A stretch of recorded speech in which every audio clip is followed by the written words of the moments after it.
One day while yodeling in the Alps, a bear fell on his head. Bear. Bear falling on your head. I've never heard of it. Let's zero the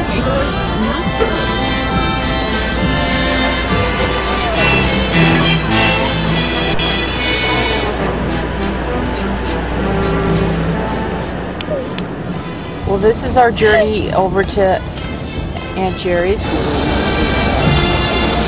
I'm taking a video of her, taking a video of me. Or other way around. I don't know. Can we go to Uncle John's #1 Chinese restaurant? And it's next to the Three Sisters Laundromat.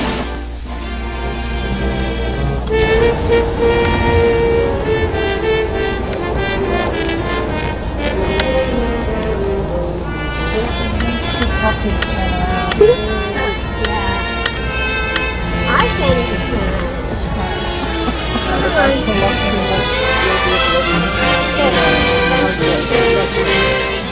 Wow, there is a lot of snow. Awesome. My first snowball in the winter.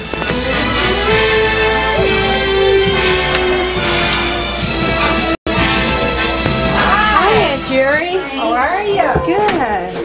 Good to see you. What are you making? Coleslaw? Yeah, Yum. Hi. Hi, Danny. Hi. How are you? Good, how are you? Honey. Hi, May. Who are you texting? I'm not texting you. What are you Just doing? looking at the picture. Let me see what you got. I made it tattoo. Made in China. That's awesome, eh? Life is nice. In the process of restructuring basically my entire life. Yeah. What, flying there? Yeah, logistics. Wait a minute. Come here. Come late.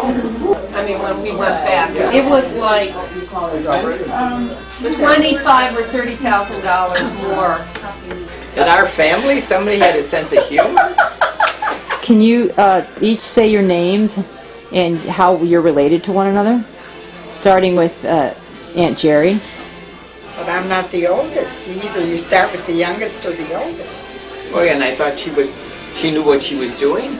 Okay, Sure. Lois, can you ask those boys to turn down that volume? Yes. My name is Evelyn. I'm the oldest of the Mossmond sisters. We had one brother, Marvin, who we lost, unfortunately. There were 4 of us, and we were a very close-knit family. My name is Geraldine Mossmond Richtand, and I'm the second eldest. The 3 of them were an established unit, and I was very much an afterthought. I was 7 years old when Ruthie was born, and to me she was like a doll. I felt invisible a lot of the time, certainly ignored. I used to wheel her up and down the block, and even if I couldn't wheel her, I'd wrap up a blanket and pretend it was Ruthie in the buggy. I remember crying because my brother Marvin and my cousin Ramsey wouldn't play with me. I'm certain that I was a brat. I know that. I think I cried a lot and whined a lot. May I interrupt? Ruthie was our gift from God. We treated her like a doll. We adored her. We pampered her. I remember when she came home from the hospital, my grandmother was there, and they put her on the bed and changed her diaper.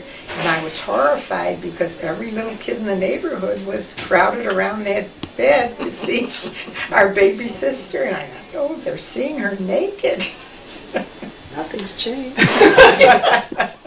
We loved her to pieces. We showed her off to everybody in the neighborhood. She was our beautiful Even my bottom. Shirley Temple.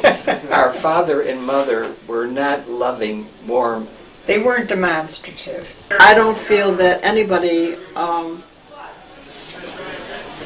understood me, least of all my mother and father. In fact, I think I was scared to death of my father. The only nice things he would say to me, "You're stupid, and Geraldine will have to do the books." One of my father's most frequent expressions about me was, "Huh, what does she know?" If I was playing the piano, he would tell me to shut up because he had to take a nap. I don't really have very pleasant memories of my childhood. I remember sitting and reading a book, which you would think that a father would be proud that his, young girl was doing, and he would come in and yell at me, why wasn't I helping my mother? If I had it to do over again, I would have shown my father a whole lot more respect and understanding. I never made any attempt to be warm towards him, but he really got a raw deal. My mother kind of pitted us against him. She was going to have the kitchen painted, and she asked my father, what color should we paint the kitchen? And my father said, Seal, I really don't care, any color but yellow. And he came home and the kitchen was yellow. His main object in life was to make a living, to support his family. That was very important to him. And he did it well. And he did it well, and he married this woman whom he adored. Who was 17 Who was years 17 old. years Who was old. 17 years old, and really she never matured. No, she didn't.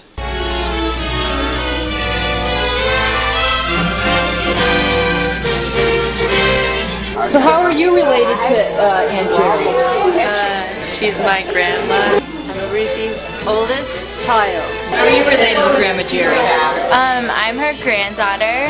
That's why she's Grandma Jerry to me. I don't know why, it just sort of clings to me, this one. I've always been very fond of her. Something Since she used to happened. bounce me on my knee. Yeah, something Play the happened. piano on her back. She used to play the piano on her back. When I was in high school, Evie almost became my surrogate mother. Because our mother didn't stay home a lot. If she wasn't at her mother's with her sisters, she was downtown shopping or downtown returning or out playing bridge. So if I had problems, I went to Evelyn. She was my mother. On our mother's side, her father came here first, and Grandma traveled with the 4 older daughters from somewhere in Odessa to Liverpool and then to Buffalo. They had relatives in certain cities, and that's why she came to Buffalo. Okay, this is Joanna, and she's going to try and get the kids to turn down the volume. Do you want to talk about the 8 sisters a little? Your aunts, your mother and your aunts. So, wait, let me get a shot of, we have Lois, Joanna, Charlie, Craig. Here's Nathan. Hey, Nate. Do you have a question for Grandma? Come here. I have a really good one for you. You say, genetically, are you responsible for my good looks? Okay, go ahead. Genetically, are you responsible for my good looks? Oh, I think the dimples come from my mother. You're such a good sport. May I say something? In a way, we were raised by our aunts. They were very, very loving, and they were very, very devoted. And Aunt Kate was my mother. She loved me. She gave me all the strength to continue in my music. It was through her and my uncle, Jake, that I got a scholarship to go away to Fredonia. At that time, there was very, very little money, and I didn't know what I was going to be doing, but they saved my life. Now, was it unusual for a young girl to be going off to college on her own in that time period? Yes. Were you proud of your sister, Jerry? No, I missed her a lot. I wasn't proud of her. I mean, We wrote songs about, remember? what? Heaven, we're in heaven, and our hearts beat so that we can hardly speak, and we seem to find the happiness we seek, because Evelyn's coming home at the end of the week. The younger aunts were, they were just wonderful. They were very affectionate and Funny, very warm. really, really funny. And Always when they good. were in the house was filled with laughter. And They so- would dance and sing, and they would go to dances with college guys, and they'd come and tell us about it. Yeah. While they were babysitting us, and we thought that was wonderful. Yes, Craig? What about all the adventures that your mother would take you out on? Well, first of all, my father would, on a Sunday afternoon, there would be a ritual. My father, Jerry or I would have to do the bookkeeping with my father. Mostly me. Yeah, mostly her, for sure. Never got She was the only one who could add in the family. And then my father would take a nap, and then my mother would take us on an adventure. She often took us across the Peace Bridge. She never, ever got through the toll gate without at least one tire being up on the on the cement barrier. She would park her car sometimes on a hill without putting the brake on. I remember once once we found the car down, at the bottom of the hill. She would ride through the country. She would see a sign that said fresh eggs, and she would slam on the brakes, and we would buy eggs and stuff like that. We were in this one little town, and we went into a restaurant, like a diner, and we ate, and it came time to pay.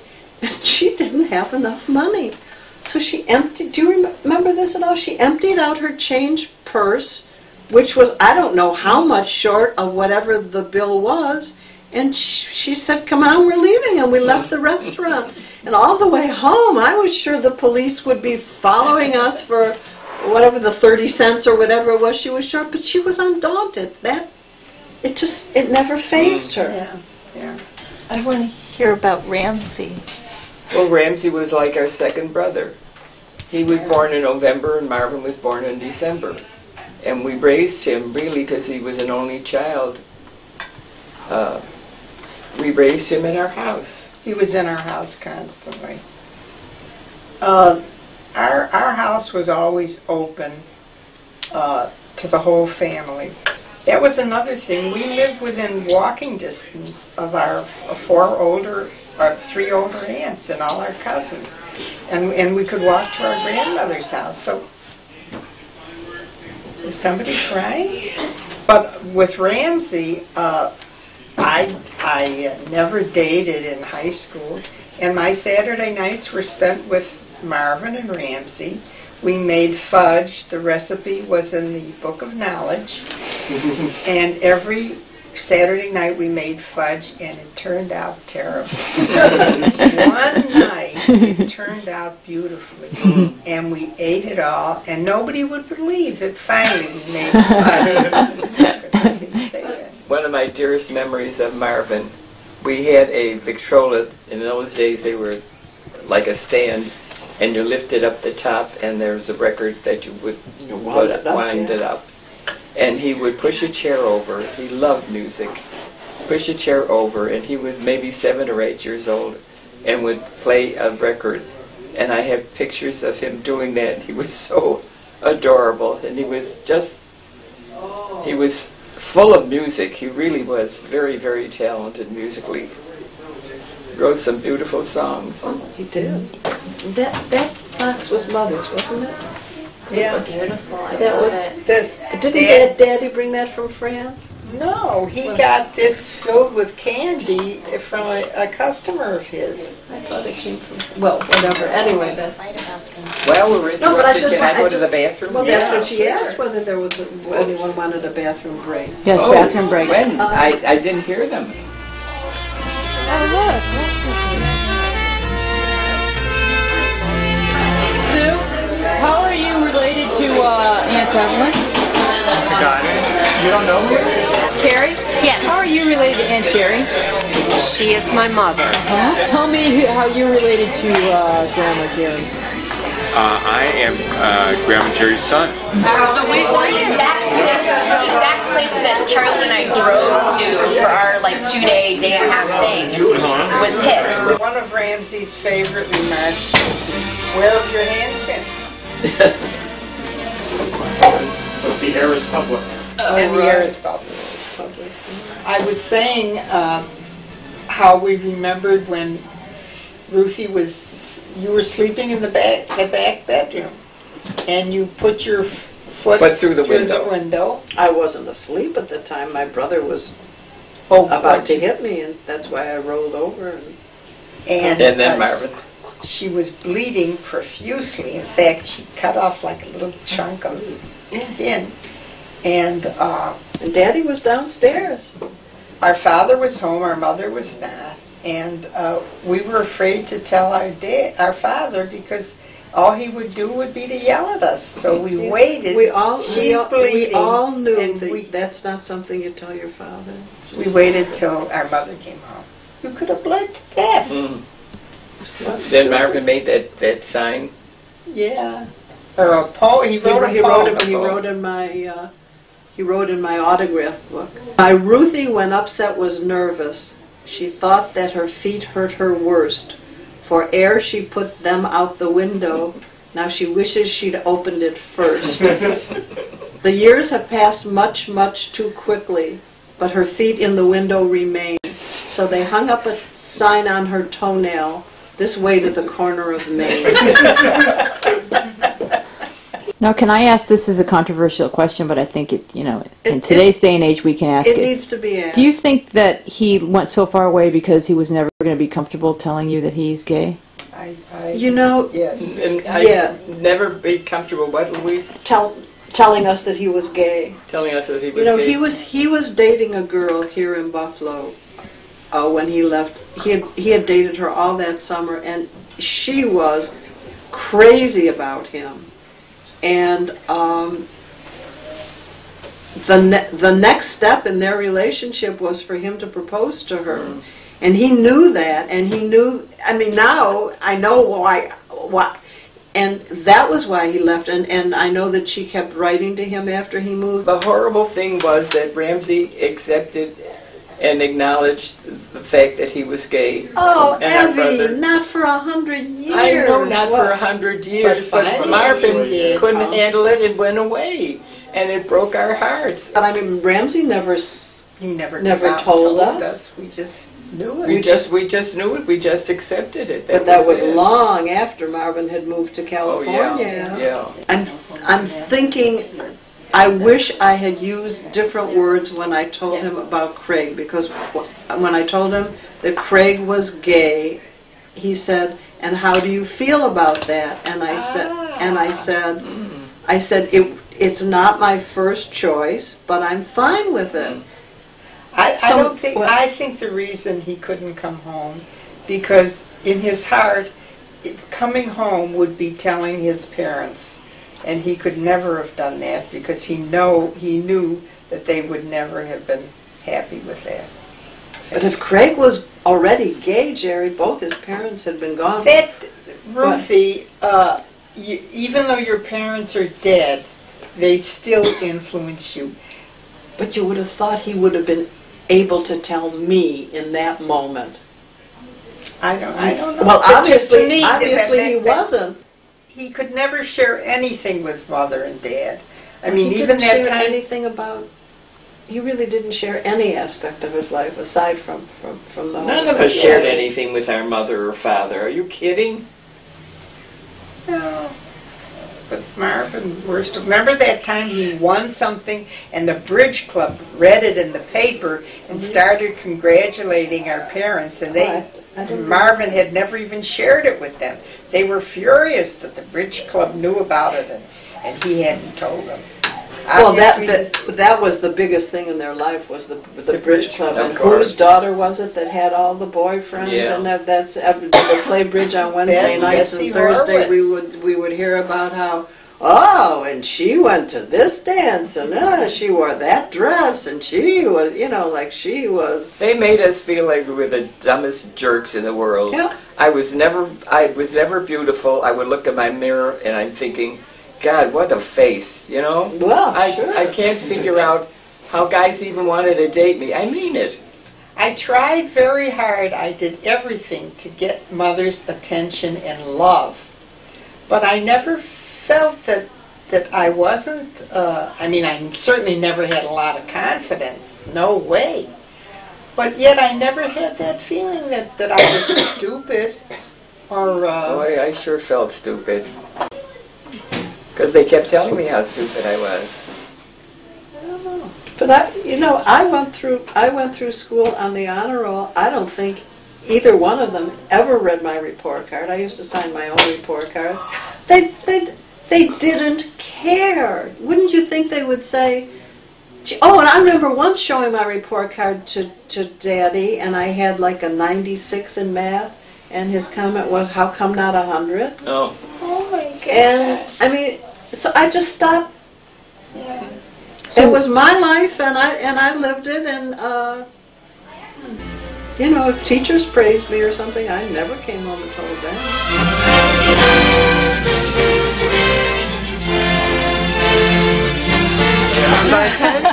How are you related to Grandma Jerry? She's my mother. Yes. Hello, Louise. All right. Hello. Hi. We're movie stars. Hi, Dave.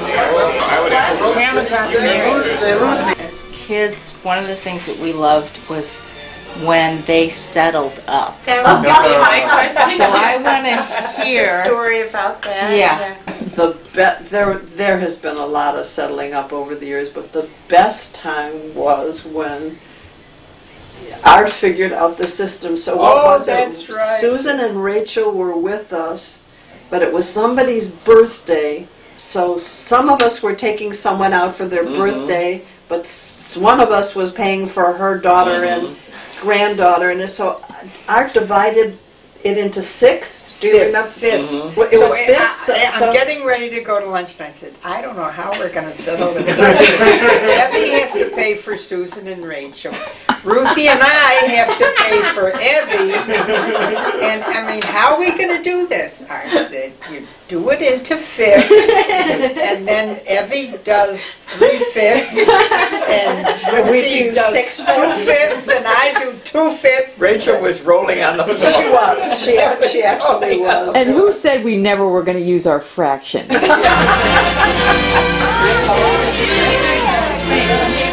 are we going? Hi, baby Hannah. Hi, Greg.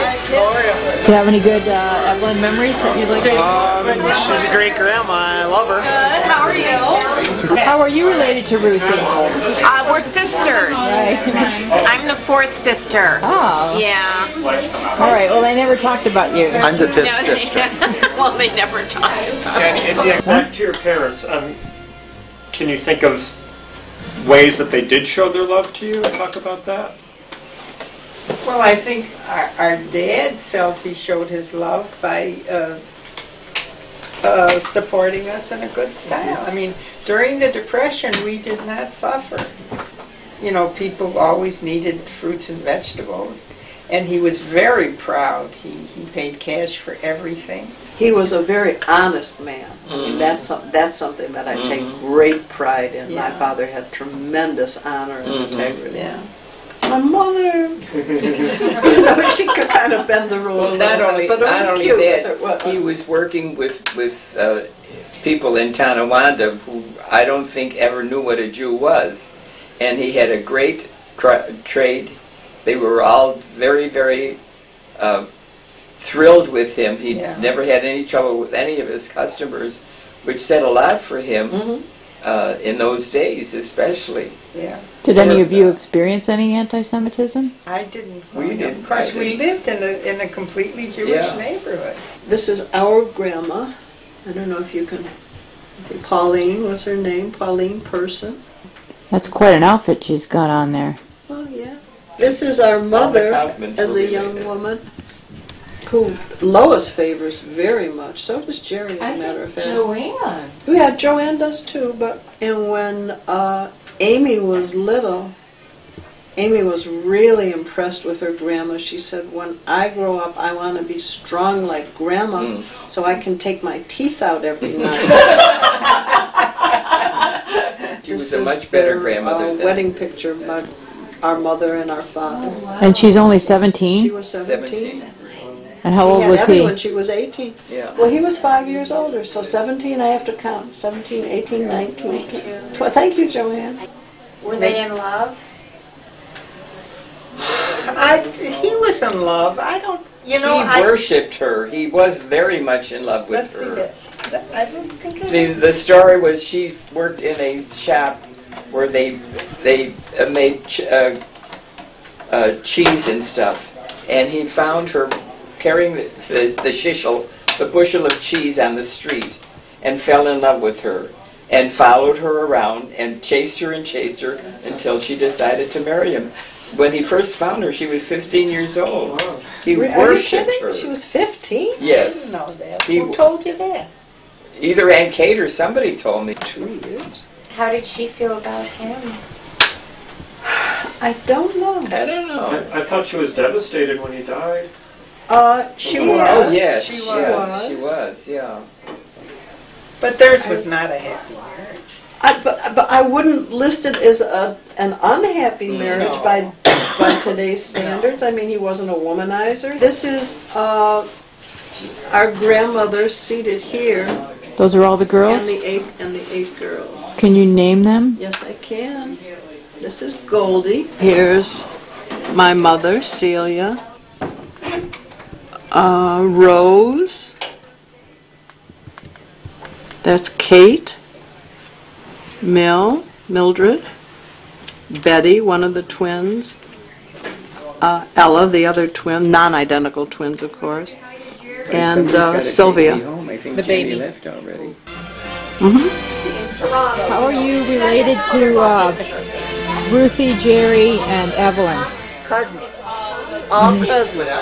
And who is your mother?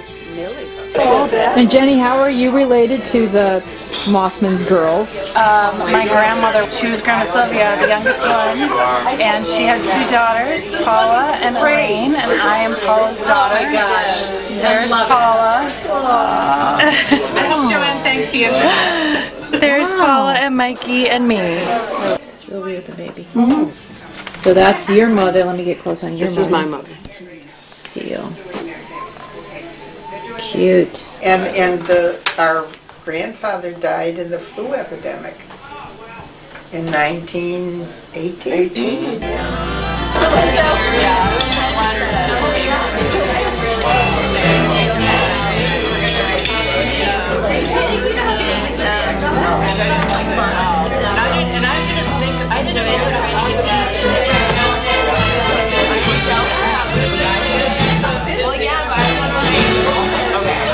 So Evelyn, you had, how many suitors did you have before you married Joe? Oh, golly. I don't think you have enough film in there. I don't know. I was working for the Jewish Community Center. Joe came in with Max Yellen because what they wanted to do was make just one Jewish center. They were raising money. Max Yellen was a great guy in raising money, and Joe came in with him and sat down and took one look at me, and I looked at him, and those blue eyes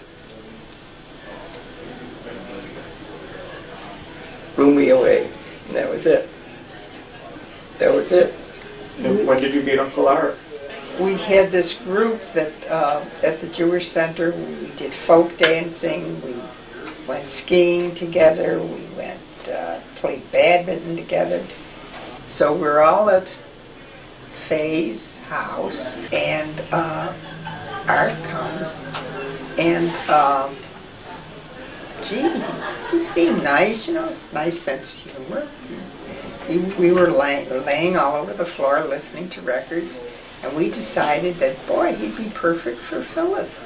The next day, Art called me for a date. I have. It's 3:30, and I just have too much to do. Really, I'm sorry. She's I'm having 16 people for dinner tonight. I really. But you did meet a boy and get married, right? At all the cities. I think I did. He's good.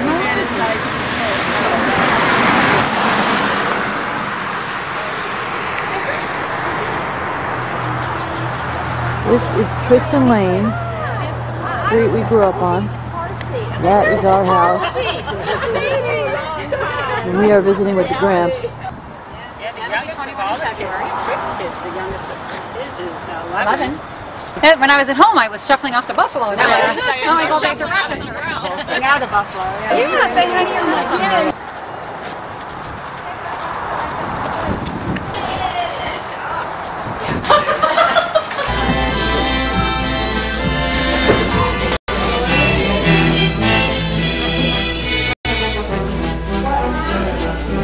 Happy Hanukkah, one and all.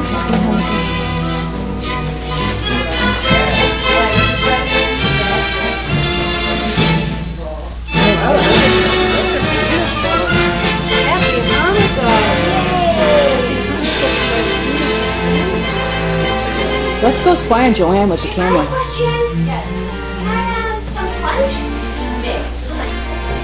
Look how cute I was.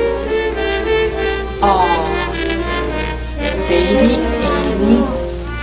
I'm just looking at our baby pictures. Ruthie, tell me about when you met Marvin.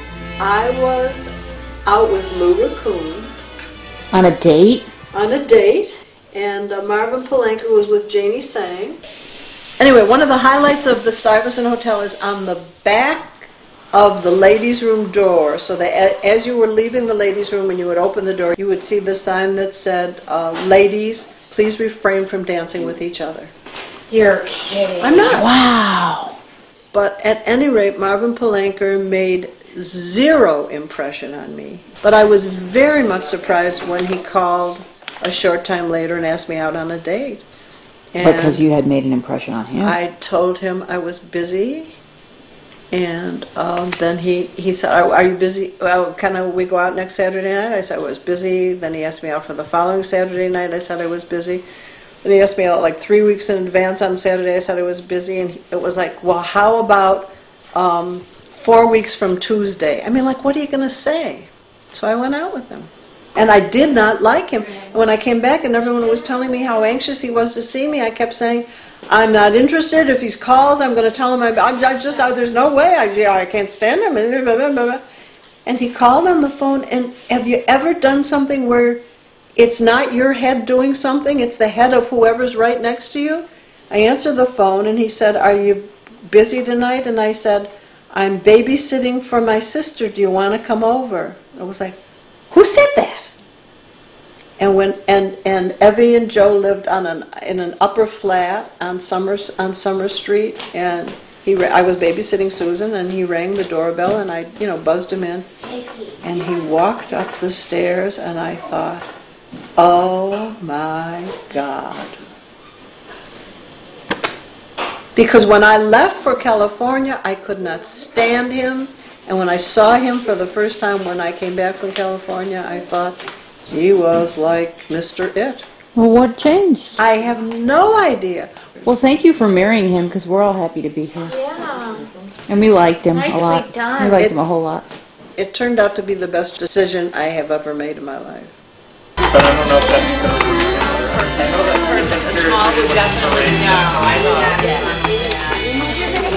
Shirt underneath and yeah. Okay. Oh, Mom, that's really neat. It's perfect. And the style is great. So that's our house. That's why a person should never read. We're backing out the driveway. This is Tristan Lane. We used to walk all the way up here to catch the bus. Well, that one year, when he made the big snowman, that was. Now I turn right here. Yes. I had taken Emily out for a walk. It was a beautiful, beautiful night.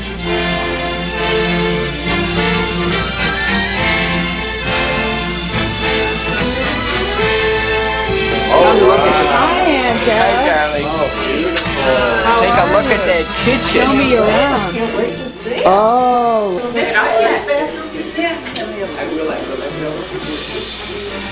Louise is taking pictures. What, dear? What did you do this morning? This morning I slept in. Yeah. Then I had breakfast. Then I took a shower. Nice. And then I got ready. Susan picked me up. You look beautiful. And I hadn't seen her brand new house yet. So if this opens up, I don't know if you remember, Louise, there was like a wall here, a thing, and they opened that up, took that away, and it opens up the whole kitchen. It's beautiful. Would you prefer? Jake, what did you get? Jakey, if you sit up, I like the hat.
The world premiere performance of October Waltz by Marvin Mossmond.